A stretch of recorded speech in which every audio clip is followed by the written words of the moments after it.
So guys, there's a number floating around right now that I cannot stop thinking about, 30.1. That's it, that's the number, and if you know the Chiefs' history, you already know exactly what that number means. That's the points per game this offense averaged back when Eric Bieniemy was calling shots as offensive coordinator from 2018 to 2022. Best scoring offense in the entire league during that stretch, guys.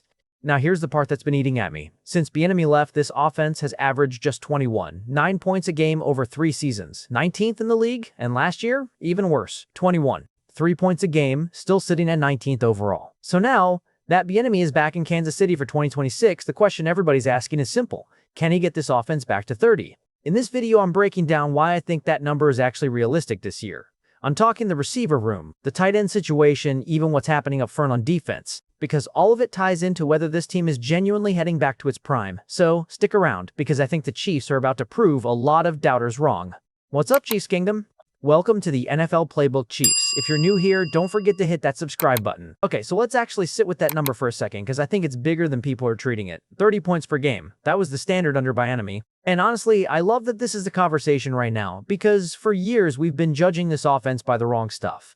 Yards, passing totals, explosive plays, how clean Patrick Mahomes looks on the stat sheet. None of that tells the real story. Bieniemy coming back and putting the focus on points per game, that's him saying, look, I don't care how pretty it looks, I care about what's on the scoreboard at the end of the night. And that is exactly the mindset this team needs right now. Think about it this way. This team is not trying to just look competent on offense. They've got healthy Patrick Mahomes recovered from brutal injury, they've got Andy Reid, they've got Travis Kelce still out there making plays. With that level of talent, moving the ball up and down the field isn't the goal. Getting into the field goal range isn't the goal. Long, methodical drives that stall out at the 20? Not good enough. Bieniemy is basically telling this team, hey, if we move the ball, we need to finish, we need touchdowns, we need to actually punch it in.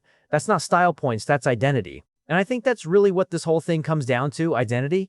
Because if I'm being honest with you, the last few years, this offense just hasn't had that same finishing power. They could still move it, sure, but that ruthless, put-you-away energy from the Super Bowl runs, it faded a bit. So when Bieniemy talks about points per game being the number that defines success, he's not nitpicking some small stat.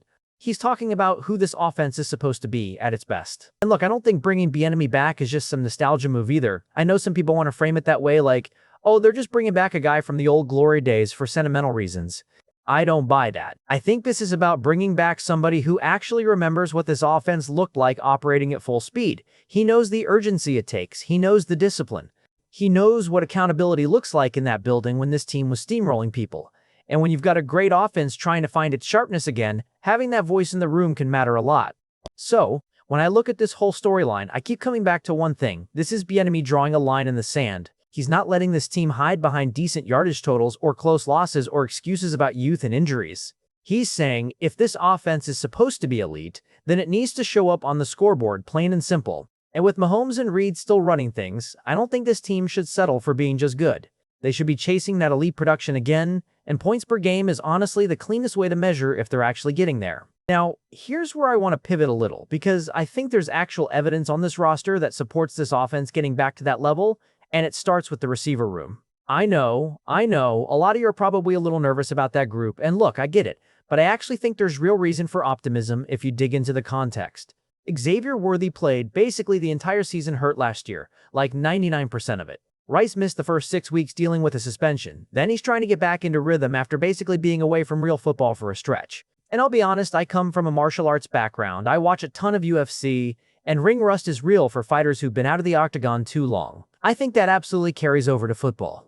The lights, the speed, the adrenaline of real games versus practice, it's a totally different gear, and that's part of why Rice struggled some last year. But here's the thing, I don't think Rice is suddenly going to become some elite route runner who just dominates man and zone coverage on his own. That's not really his game. What I do think is that from a production standpoint, he's going to be this team's WR1 once the dust settles, and he's got a real role in this offense. Andy Reid's West Coast scheme is built around getting the ball out fast and letting guys like Rice create after the catch, and that fits him well. Add in Worthy, who should be healthier this year, and Tyquan Thornton, who I think takes a real leap given how much money this team is investing in him. And you've got a receiver trio that's a lot more dangerous than people are giving them credit for. Yeah, health is the X factor, it always is with this group, but if these guys stay on the field, I think this passing attack scares people again. Now let's talk about the tight end room, because honestly, this might be the most underrated stabilizing force on this entire offense. Travis Kelce, Noah Gray, Jared Wiley, that trio is basically running it back from last year, and I actually love that continuity. Kelce isn't getting any younger, sure, But that chemistry, that almost telepathic connection he's got with Mahomes in critical situations, that's still one of the hardest things in football to defend. Defenders have basically said you can't even rely on film to stop him because he just knows how to find soft spots in coverage. Noah Gray, I'm hoping he bounces back after a rough 2024. And Jared Wiley, he's coming off a torn ACL that messed with his first 2 years, but reports out of OTAs have him moving way better, looking more like that pre-injury version of himself. If he can finally stay healthy and contribute, that just adds another layer to this passing game. Now, I am pretty satisfied with the receiver room and tight end room. I believe Bieniemy can do wonder with his talent, but don't miss the other important part of the offense, and that is offensive line. Right tackle has been a talking point all offseason. Jalen Moore has barely played that spot in his career, so naturally people wanted an upgrade there.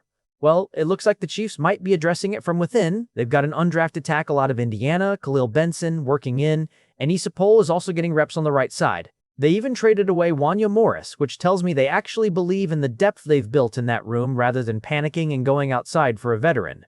Is it a finished product? Not yet. But I think there's more competition and more answers there than people are giving credit for. And that matters a ton if this offense is going to protect Mahomes well enough to actually hunt touchdowns instead of settling for field goals. So, when you put the offensive line, receivers, and the tight ends together, you start to see why I think this offense has the pieces to actually chase that 30-point benchmark again. It's not just about scheme, it's about the players finally being healthy and being put in better positions by an upgraded coaching staff. Okay, now let's flip over to defense for a second, because I think this matters too when we're talking about the Chiefs getting back to their prime. It's not just about scoring points.